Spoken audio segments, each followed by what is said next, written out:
Hello, this is W.Berry, the Regional Emergency Coordinator for the state of Vermont. The region of Burlington currently finds itself recovering from a devastating ice storm, with projections for more severe cold weather temps in the coming week. The ice storm has stopped, but the ice remains and has paralyzed the region. Accordingly, the governor of Vermont has declared a state of emergency, and we are now coordinating with FEMA for recovery assistance. Very soon I'll be issuing a press release to inform citizens of the damage to roads and our power grid, as well as to discourage travel and offer tips for safety. I want to take a few moments to summarize what we have assessed so far with regards to transportation, power, communications, safety, and recovery issues.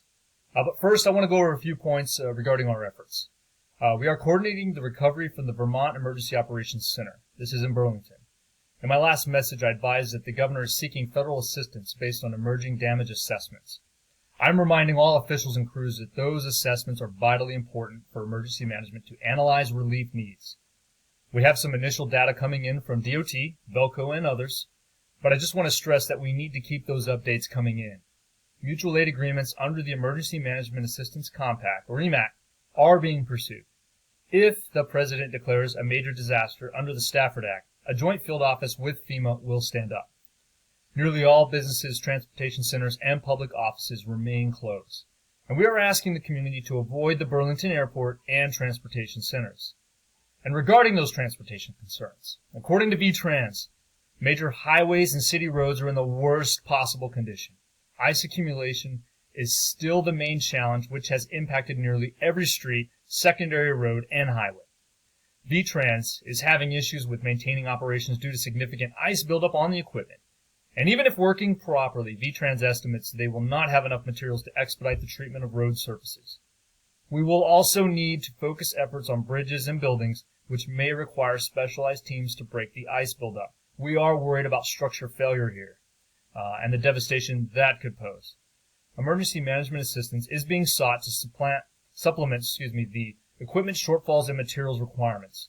Funding for snow removal is nearly depleted over time, and we're having challenges supporting financially those private contractors, which are going to remain a huge part of our recovery strategy. And those FEMA funds are expected to arrive soon to help us there. Also, we are currently drafting plans for neighboring states to exercise mutual aid and assistance agreements. And on a positive note, the expected cold temperatures will allow salt and abrasives to work effectively. The emphasis then is on acquiring more materials and getting equipment operational. Now on to our current situation with power. And I know this is definitely a troubling area based on incoming reports of substantial power outages and miles of down power lines. Despite operating at 100% capacity, Velco appears overwhelmed, and without help, estimate it could take months to rebuild the power system. Obviously, the potential timeline is unacceptable. Given the lack of material and personnel resources, as well as equipment issues, we are going to have to provide assistance. This includes everything from help with partnering, funding, and clearing pathways so they can access work areas. Now, Velco is consulting nearby electric companies, including those in Canada, for assistance in finding materials and to recruit some personnel. But their immediate focus will be on urban areas, which will include Burlington and Montpelier. Now, communications going forward is going to be paramount. For the public, a press release has been issued and additional information will be communicated through BT Alert and New England 511. With the current power outages, we remain challenged in reaching the majority of public who do not have radio or backup generators. 911 response also continues to be disrupted. Relief will be coming soon, and the focus for everyone should now be on urgent and emerging issues and help in prioritizing our recovery efforts. We will direct resources based on reporting from local officials. Interagency coordination is key here, and we appreciate the level of effort you demonstrated across those lines. I'm tasked by the governor now to assist you all in analyzing relief needs and coordinating with FEMA and state authorities. The EMAA I am drafting will require your input. In terms of community safety, citizens of Vermont have been provided updated safety messages and weather warnings. Those will continue to go out. It should be assumed that most of the region will be without power for several days. We will continue to monitor and report all incidents on the motorways and in the neighborhoods. Local hospitals and shelters will also be monitored closely for alerting trends. Our rural citizens will have the longest wait time for recovery, and should be moved to a shelter where possible. In terms of action, air and ground operations are preparing to deliver food, water, medicine, and supplies to communities. Businesses should be contacting their employees for a wellness check.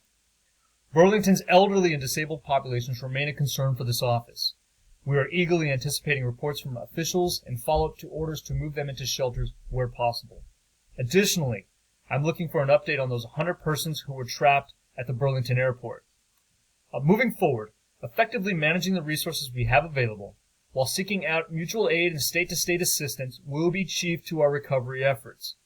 We understand that costs are already running high and that our people are tired and overwhelmed. Properly assessing the level of damage and accurately calculating relief needs and timeframes becomes extremely important as we attempt to pull through this catastrophe. I cannot stress enough how important those assessments in the field are to this effort. With the governor's declaration of a state of emergency, FEMA will be coming on board to organize funds and resources to help us out. In my last update, I advised the governor was preparing to activate elements of the National Guard for communications assistance, logistics, and search and rescue. I don't have a good update for that at this time. I will inform you as soon as I hear more on that effort. Please continue to leverage partnerships with private and public sector agencies.